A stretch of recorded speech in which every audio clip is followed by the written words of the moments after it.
What are we? You have probably heard of Carlsbad Caverns in the state of New Mexico. Many of you have probably visited it. Deep in the inner recesses of those caverns is a river in which blind fish live. These fish have the remnants of eyes, but living in the pitch darkness of the caverns for thousands of years has caused their eyes to atrophy from lack of use. If you were to ask these fish, "Don't you find it rather inconvenient that you are not able to see?" they undoubtedly will reply, "What? What do you mean by seeing?" Because they have not experienced what it is to see, they doubt that there is such a thing.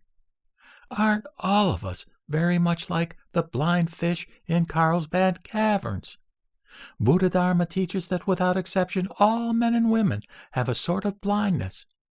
But even if we are told this, it is very difficult for us to agree, and in this we are very much like the blind fish. We differ only in that we are not completely blind. Rather than not being able to see anything, we see things in distorted form because of the colored glasses we wear. We wear these glasses from the time we are born until the day we die. Our glasses cause us to see things in distorted form because they are dyed with the color of egotism.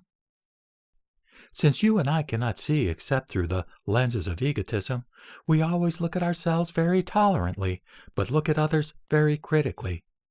Whether walking along the sidewalk or driving down the street, we alone are the center of interest to ourselves. When walking, drivers in cars are a nuisance. When driving a car, pedestrians are just something to try and avoid hitting.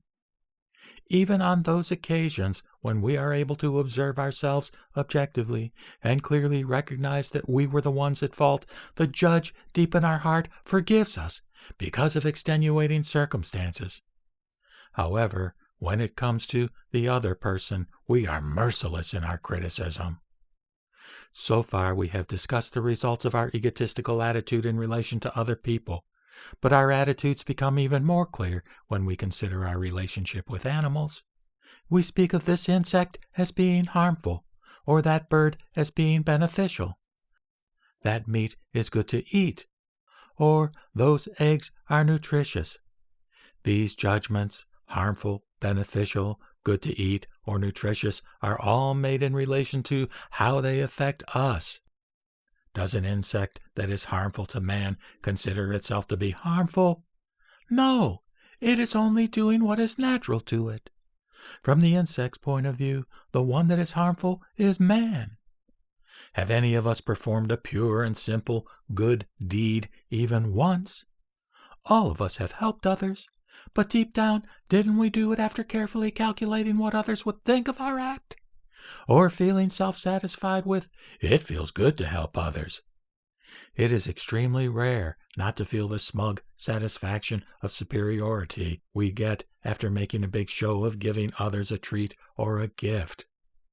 There is an old saying, "At times we can truly grieve over the disaster that has befallen another, but only a heavenly being can truly rejoice over the good fortune of another." This is truly what we are like. To listen to my heart means the following. The person who is riding the fiery chariot of egotism and crossing the icy river of selfishness is none other than myself. It is important to realize that even those who do not listen to their heart are able to live good lives. However, they live what seems to be a good life only as seen through distorted lenses. At the base of their lives is a large cavity of which they are not aware. In a poem, Shinran Shonin wrote, "Because even the practice of good turns into evil, it is called the fool's practice," lamenting the calculation and self-conceit that lurks behind all of our good deeds. Those who are not aware of the delusions of their heart are like germ carriers. While performing what they think are good deeds, they do not know that they are spreading germs which are injurious to both themselves and to others.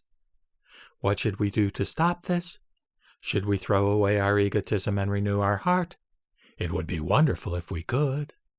Regardless of how deeply we reflect and strive to discard our ego in order to live altruistically, it is an impossible task.